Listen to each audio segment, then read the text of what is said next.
Dearest daughter, the vine may break in certain spaces, but it is still alive.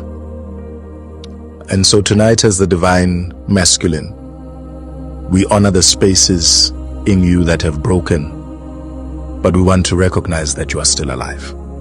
We acknowledge the dreams that have died. We acknowledge the spaces where our words have caused that premature death. And today we invite you to be honest with yourself, to understand that some of the places that you require healing from were not of your own doing. Come step into the tent potentially and allow yourself to lie down on the ground, because it understands that things can die and things can live too. Sometimes the hardest thing in the world is believing that something better is coming.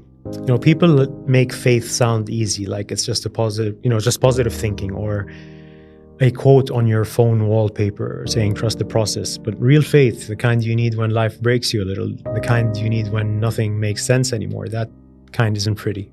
It's not inspirational, it's not obvious, it's work. Because I think faith isn't believing everything will be fine, it's believing you'll survive it even if it's not. And I'll be honest, there are days where holding on to faith feels impossible. Days where you don't see signs, days where nothing's improving, days when you feel stuck in the same place you prayed your way out of. But here's the truth most people don't admit. Faith isn't something you feel, faith is something you practice. You practice it when you get up in the morning, even though yesterday broke you. And you practice it when you try again after 100 disappointments. And you practice it when you stop expecting your life to change overnight and start changing it yourself instead. So faith isn't waiting for a miracle. Faith is becoming someone who's ready for one.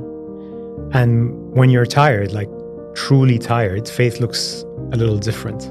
It's not everything happens for a reason. It's everything hurts right now, but I know I won't hurt like this forever. And it's not better days are coming. It's I'll be strong enough to recognize them when they do. Faith isn't pretending you're okay. It's trusting that the storm won't last as long as it feels. And if you're struggling to believe right now, hear this. You don't need blind faith. You just need enough faith for today or tonight. Enough to take one step, enough to breathe through one more hour, enough to say, I don't know what's coming, but I'm not giving up on myself yet, because something better is coming. Not because life suddenly decides to get easier, but because you are becoming the kind of person who can hold something better. Faith isn't a feeling, faith is a decision to stay open, a decision to keep going, a decision to believe that your story isn't finished yet. And it's not, not even close.